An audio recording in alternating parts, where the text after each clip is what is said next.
Muted. Hello everyone, this is Ultra Pittus. Welcome to today's edition of the War Lab.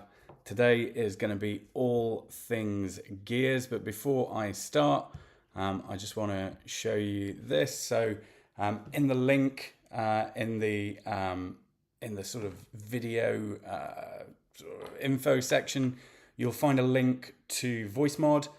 In VoiceMod, I've created this little Transformers G1 1986 movie sound effects board. You can have all sorts of fun with this thing. How it pains me to do this. Entertain your friends and family. Every time I look into a monitor plan, my circuit sizzle. And see whether or not there are any Decepticon shenanigans. Decepticon shenanigans in your area? So yeah, have a little bit of fun. Have a little bit of fun with that. So today we are talking all about Gears. Gears, the character that I wasn't so sure of when he first came out. Predominantly because he just looks like a kind of red rectangle. And I wasn't sure how what was in the 1980s, a Minicon, which is what you can see on your screen right now, was going to be any good in the game. As it turns out, he is an absolute stone cold killer when it comes to front-loaded bases. But I just wanted to tell you a little bit about his history. So that is him as a Minicon. If you're not familiar with Gears, he is one of the OG Generation 1 characters. He is notoriously grumpy. He's like me first thing in the morning before I get a cup of tea in me. He's famous for basically hating Earth. He famously says Earth stinks, but Decepticons stink worse. I do not have a Studio Series 86 version of him because he's not come out yet. There is a retro version come out from Hasbro. I do have his little friend here. This is Windcharger, who also dies in Transformers the movie 86. It is merely implied that Gears dies in the movie 86.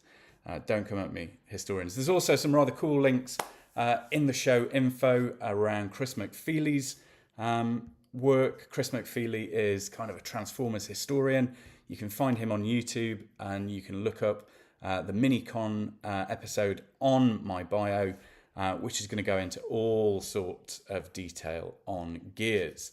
This is the first time he appeared in the Marvel comic.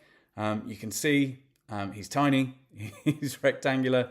He's been a background character throughout pretty much the whole lore of Transformers. So it is really cool that I can talk to you about him today in such glowing terms because he is my go-to bot at the moment for winning in Prime Wars when I'm sort of farming Energon. But also the minute I see a front-loaded base, those bases that are going to put you under instant pressure because everything is facing you right at the start, he is the one who is going to save you and make it so that you win. I have soloed bases that are high-level wars with Gears and Megatronus, for example, and I've seen others do it too.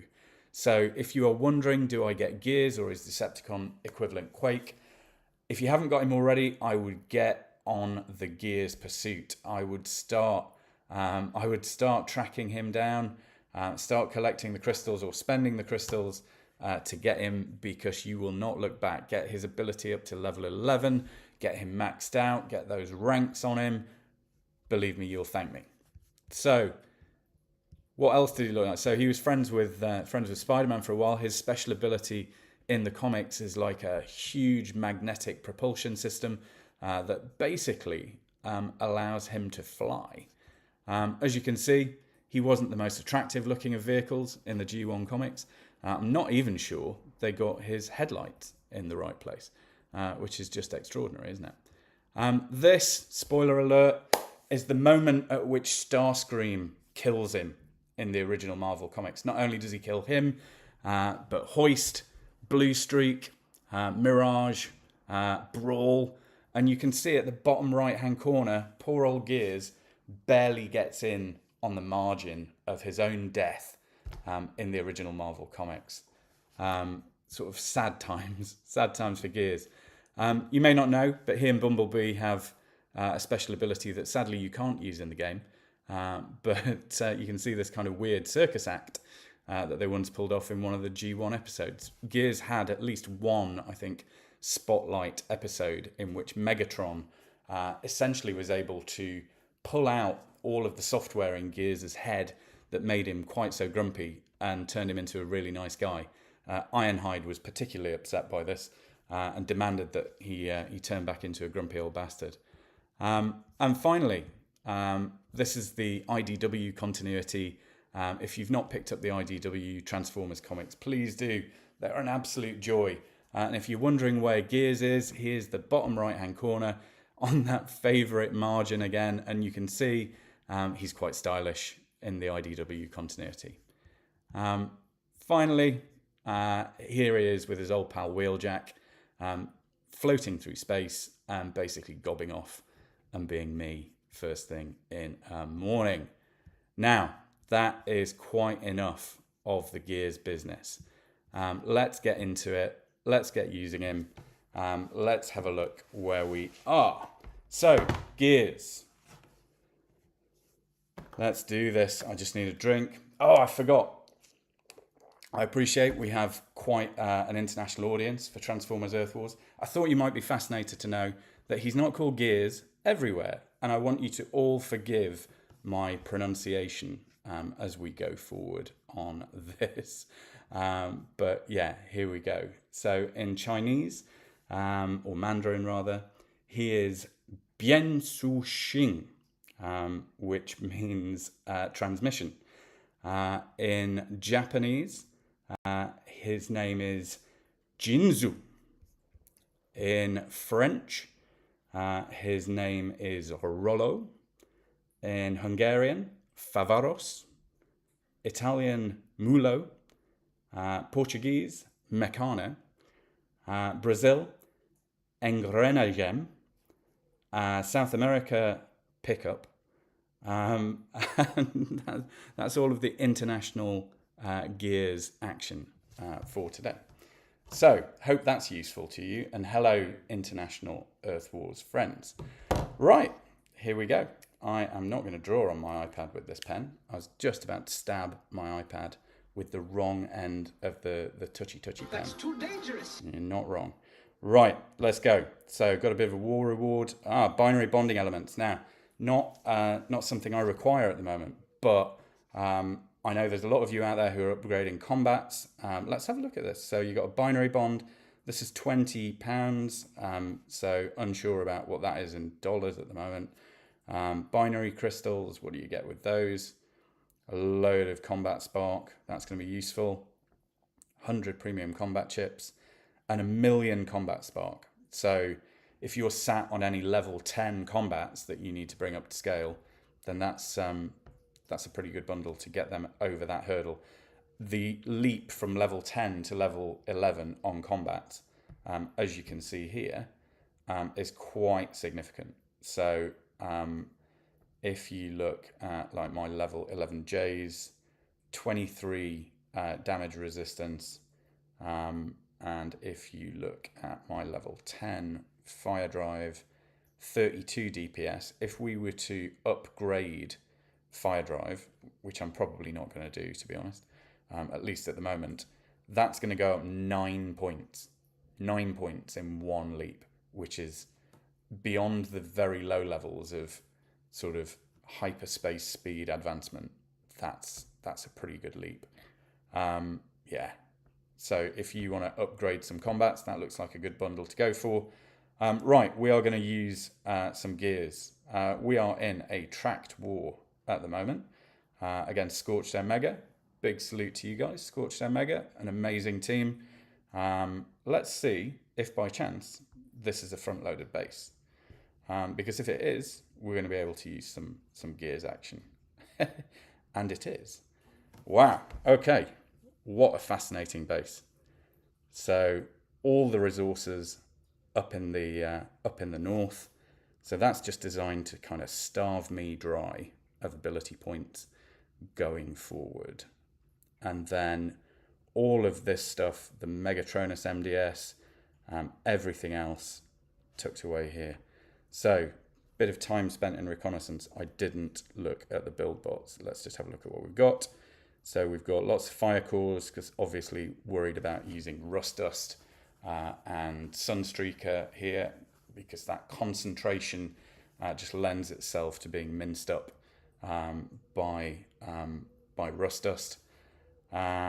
We've got a force field disruptor there, little FFD, anti-fire there, and another FFD there. They really don't want us to use any sort of protection. So that is designed to kill off tracks. It's designed to kill off Overload's ability, Trailbreaker, anybody who, or even if you were to use Red Alert for his sort of passive generation of force fields for your troops on the use of his special ability, that's there to kill those things. So you're going to have to find a way of mitigating that.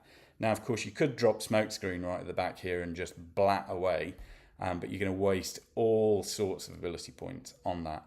I am willing to bet my pension that Metal Maniac, the commander of my alliance, which is Prime Nemesis, big salute to you, Prime Nemesis. I am not wrong. So here we go. He's popped gears out. He's put him in the bottom right-hand quadrant of the runway, and he is gearsing this base up. I would imagine he is near soloed this base. Interested to see where he's used smokescreen, maybe just a bit of backup. I think he's running Tyrannotron on smokescreen. He is. Yep, that's just the same as mine. And as you can see, all of the things that were put to mitigate damage, so your FFD, your fire build bot, all of that gubbins is gone. It's just gone. We all must die sometime. Yeah, and this base is going to die really, really quickly. As you can see now, he's using the ability to just clear out all of that bad stuff. He's brought smokescreen in. Smokescreen is using his Tyrannotron ability, which is awesome. That shrapnel shot that then gasses everything up. Very clever use of his kind of passive weapon system. And then he's just gearsing the hell out of that base. Oh, I am so sorry, Scorched Omega team member there. I'm sorry, I don't speak the language in which that is written in. But as you can see here, this is a vivid demonstration of what Gears is capable of. This is why I say it is important for you to have Gears in your war team for front-loaded bases. So let's try and replicate that success. Hard battle, confirm. Let's clear off these guys who I was just playing with last night. So we're going to put Gears in. What I also like to do with front-loaded bases is kind of play around a bit with some really high-level damage dealers, particularly if there's anti-fire cores. You're going to want to chuck in a load of electric. I'm not necessarily going to use Blue Streak. I'm probably going to use SG Jetfire because he will deploy laser drones as well, which will cause a lot of damage when they get killed. Still going to put Grimlock in as a bit of a tank to absorb some pain. And as always, I am going to run with 2 medics. Or am I? Am I just going to put Smokescreen in? I think. Let's chance it. I'm just going to put Smokescreen in. And I'm going to put Megatronus in for this. Less so Prime of Prime territory, I think this. Because Prime of Prime, awesome at upping your DPS. Less awesome at taking the pain that Megatronus is kind of designed to do. And it's going to be pain-taking that I'm going to need to absorb if I need to rush in at this point. But I'm really not sure that I'm going to have to. I really don't want to take Volcanicus because he's all about fire. My Raiden, as you can see, is not massively high level at the moment, still not unlocked. The 5-star train bots, much to my annoyance. Unicron, why did you torture me? Only a few months ago, I wasn't even really in an alliance, so I wasn't really massively playing in the wars and other sort of events. Only kind of opportunistically where I could. So my strong advice to you is if you're an entry-level player and you're not part of an alliance yet, look around for open alliances or go into the adverts section of the Transformers Earth Wars Discord server. That's how I found Prime. Got linked up with Warrior in Prime. Big salute to you, Warrior, who was just really, really kind, really, really welcoming. Took pity on my god-awful squad and made some suggestions of some meta bots to begin investing in. And I've then transited through Prime Delta, who are a wonderful group, really great alliance, full of great characters, and into Prime Nemesis, who are, you know, the upper echelons of the Prime family, those two. Okay, let's activate Raiden. I'm going to need another drink. I was in the gym this morning. It's hotter than hell here in the UK today. Certainly where I live, there are millions of little bugs in the sky. Yeah, they're just itching me to bits. It's rough out there, kid. Yeah, it sure is. Here we go. I'm going to show you, we're going to do it live. I'm going to show you how gears can really make a difference to your war teams. Believe it or not, this is the fun part. So we are going to copy Metal Maniac's view here. I'm going to keep that white cream Zeke on there, and we are going to deploy gears just here. We are immediately going to use his ability. And you can see, because I've got Amalgamus on him, ooh, not liking that. So let's get Ratchet out, just to give him a little bit of extra support. And I'm also going to put out Smokescreen for a bit of extra glass gas action. It's always hairy. It's always a bit scary. It's always a bit emotional. The first few minutes that you deploy gears, because you're like, are you going to die? And you see that health bar starting to go south, and you're like, oh no, you're going to die. You are going to die. And as you can see here, he's decided to walk north, which is not ideal. I'm hoping he now flanks from the north back down into the south, so that we can continue this assault. I've put him into bullet time, so let's just drop that bit. And now as soon as he's in range, he's going to fire that glass gas off, and he's just going to mallet them with those glass gas devastation special ability missiles. You can see already it's almost all over but the shouting. Oh, he's going for the resources on the top. Oh no, Gears, no, come back, you idiot. Oh man. Let's see, this is interesting. I don't really know how to pull Gears back from the brink here, beyond beyond just killing all this stuff up here. So let's try and move it along. We've got lots of ability points at the moment, and hopefully Smokescreen will just carry on hitting the base with Tyrannotron, while Gears takes himself off on a little adventure up there, being a bit of a dick. Here we go. Right, we are back on the mission. Well done, Gears. Now we can kill that Megatronus MDS, which is always the problem child.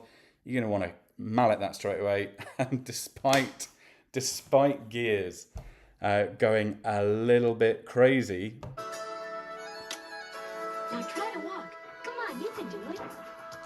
Yeah, he tried to walk all right. He tried to walk all the way to the north and feast upon the resources up there, like the greedy little mini-con he is. He hates Earth so much, he didn't want to help me defend it just there. But as you can see, 3 bots, no combiner, Gears, Smokescreen, Ratchet as a bit of a panic deployment, because I genuinely just didn't want to die in front of you all. Not that there's many of you here, but you never know. There might be soon one day. Let's just check. We've got a few. Hashborn Real, nice to see you, buddy. Nice to be chatting earlier as well. Here we go. Let's just have a look at this next base. So again, it's a front-loaded base from Scorched here. We've got probably, again, lots of force field disruptors. We've got, FFDs. We've got fire. We've got anti-electric. So before we run at this, let's just talk about Gears' setups. So let's take a look at him. So my gears is as maxed as he possibly can be. So he is general rank.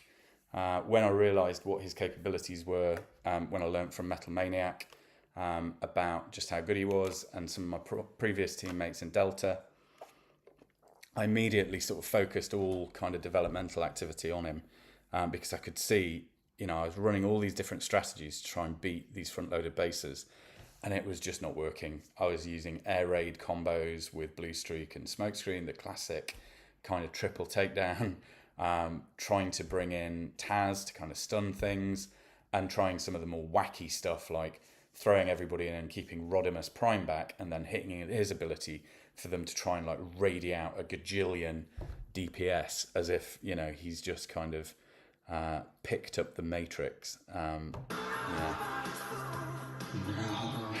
Light our darkest hour. Yeah, sadly, Rodimus did not light our darkest hour on that occasion. But Gears does, ironically. The guy who died all the way through the comics, he is the one that keeps me alive. So you can see general rank, got his ability up to level 11. It's not that expensive. It's 4+2, so it's comparable to some of the more kind of routine tank bots that you might have. Favorite, mate. Favorite Squiddy. Glass Gas Devastation. I wonder if you're watching the stream at the moment. I will learn how to say stream at some point over the coming weeks while I'm doing these as well. Previously, I had his G1. So let's just take a look at his G1. Increases the ability damage by 15.5%. Who doesn't want that?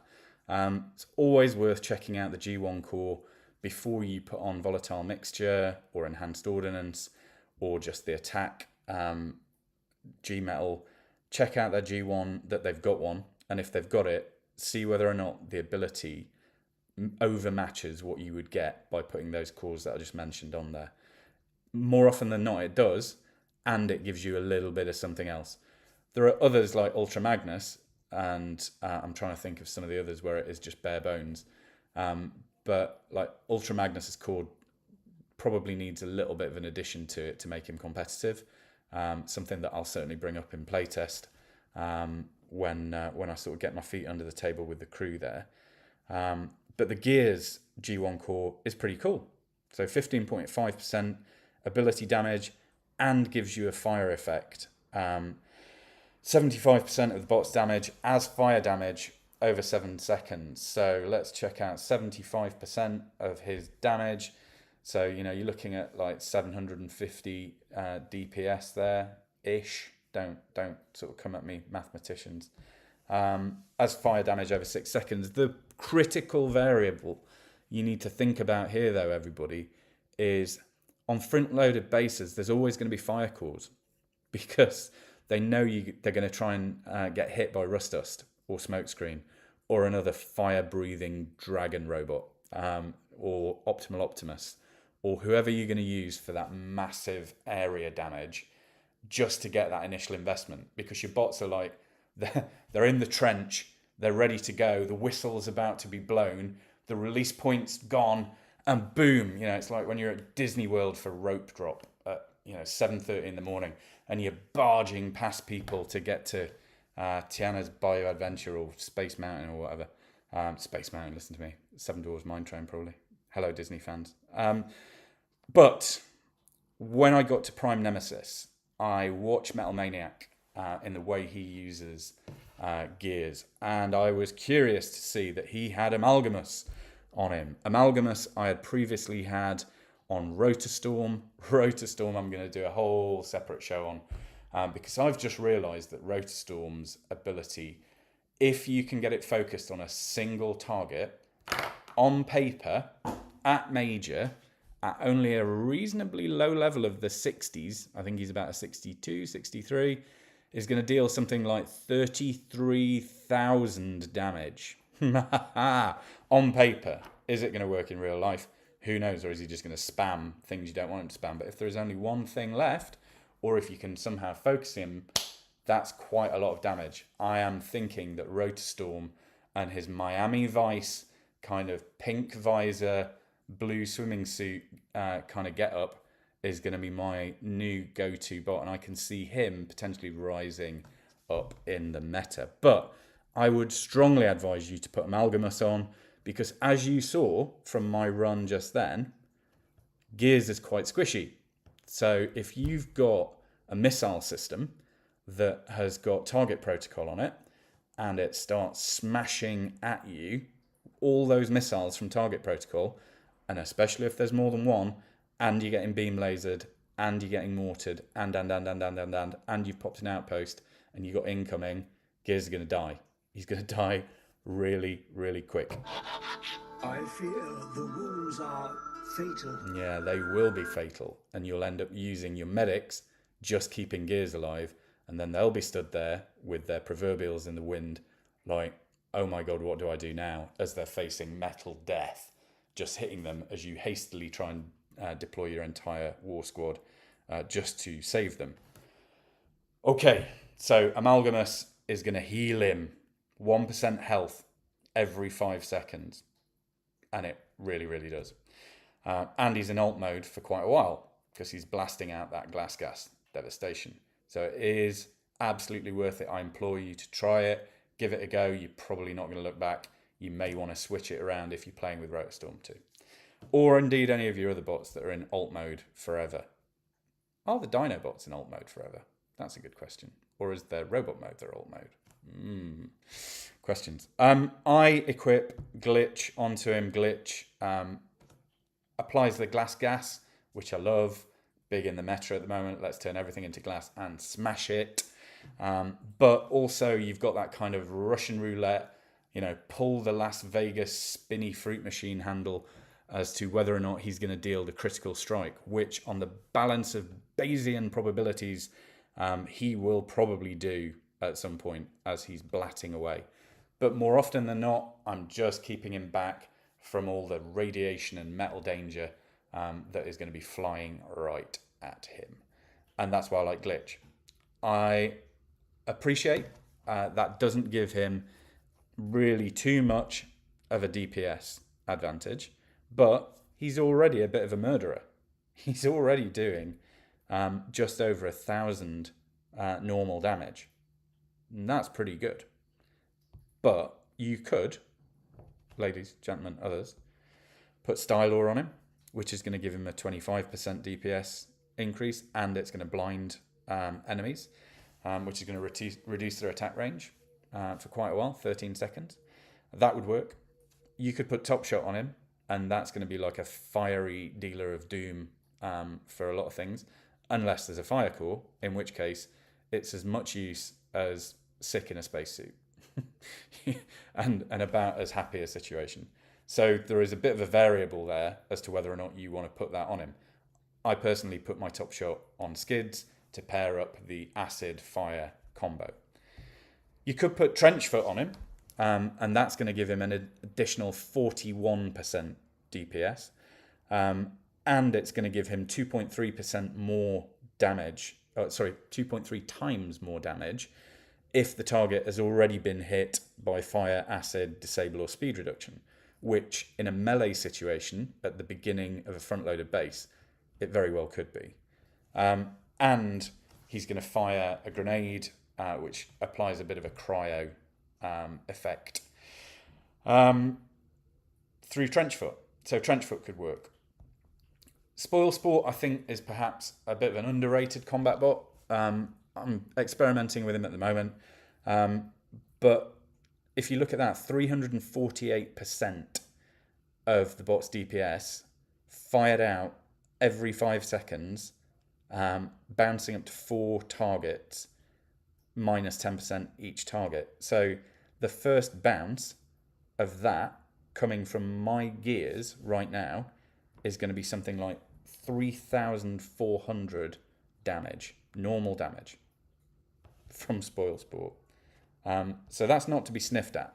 So it's one that I'm considering and looking into. Has anybody else got any thoughts on Spoil Sport? I'd love to hear them. Tyrannotron, 41% damage. If you haven't got Tyrannotron, get it. A, it's a little orange dinosaur. And, who doesn't love a small orange dinosaur as a gun on your robots? It's ridiculous. It's hilarious. I love it. He's just like a tiny, small-armed little T-Rex. In the animation, I wish I could see the combat animation a little bit more. You can't really make it out there because he's in kind of gun form. But yeah, I just find him really quite amusing. But he is again a full metal killer. Not only is he going to give you 41 DPS, he's going to give you glass gas off his fragmenting shrapnel shell. That is going to give 2.5 of your bot's DPS. So for me, that's 2,500 from one shell to a load of other stuff. It just turns Gears into a murderer. But I really, really like him on Smokescreen. I'd love to put another 5-star combat Tyrannotron on Gears, but it just wouldn't be fair. And my 4-star Tyrannotron is on Chromia, who I've just bumped up to General after the huge event. Well done, everybody, for getting those global scores. Amazing. And El Neverland. Oh my God, you guys. Salute to you guys. What a showing. What a showing. So, you could put Cosmic Rust Blaster on, but I argue, that's better on an airbot, I think. Have I missed anybody that you could put on him? I'm not sure. I wouldn't put a minion bot on him. I think there's some work afoot to think about how to make minion bots more relevant beyond John Wick, Chibi Optimus Prime. For me, it's Glitch. You could put Nightstick on him, but you probably want that on something like Air Raid or Brainstorm to keep them alive.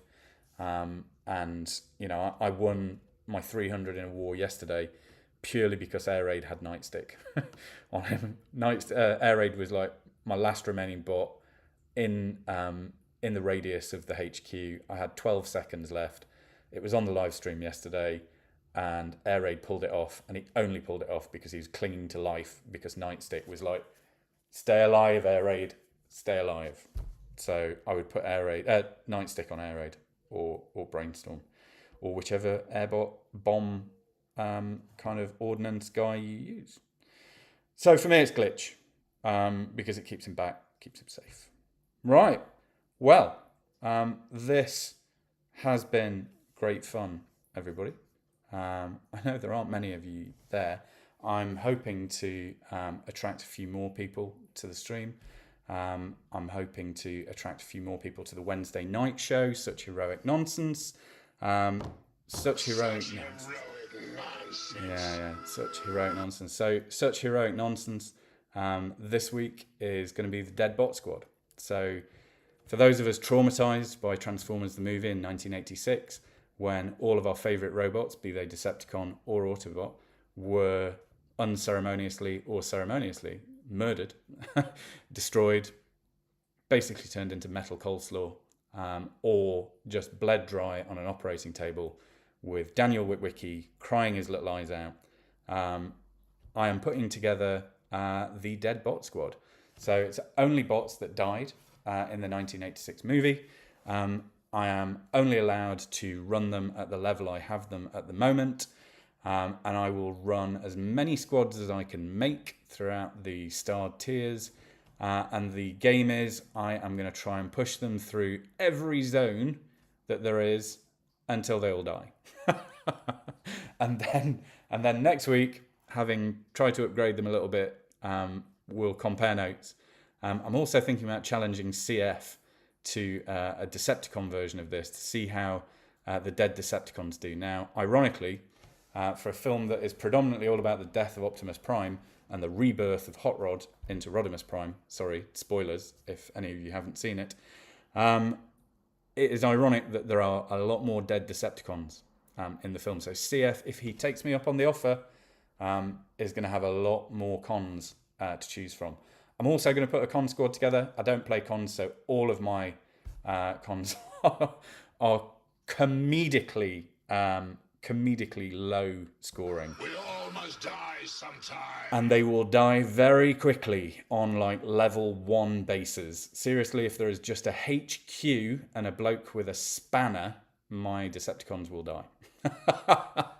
But my Autobots won't. So I am going to draw this to a close.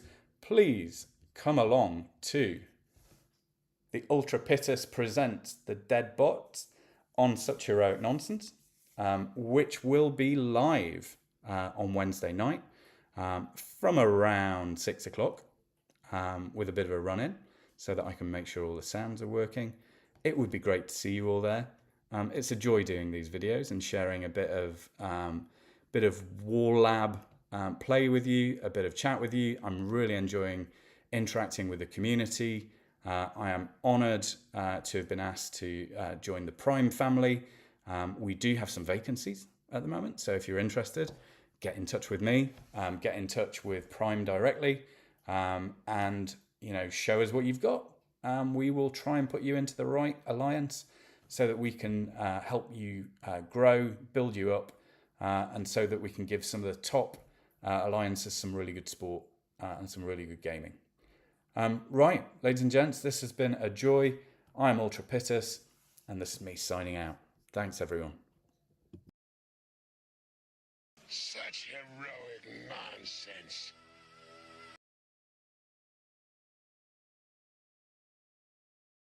Come on, showtime's over. We've got work to do.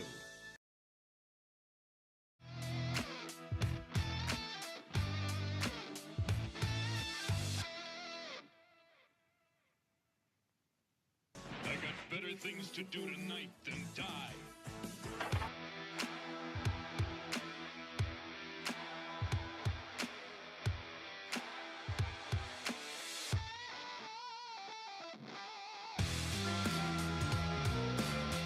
We now return to the Transformers.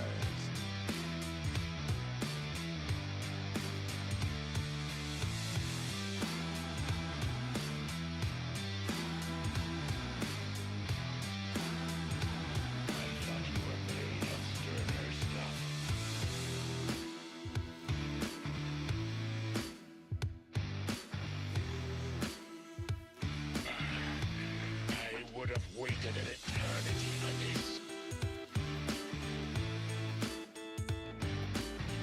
Laser beam returned, Megatron.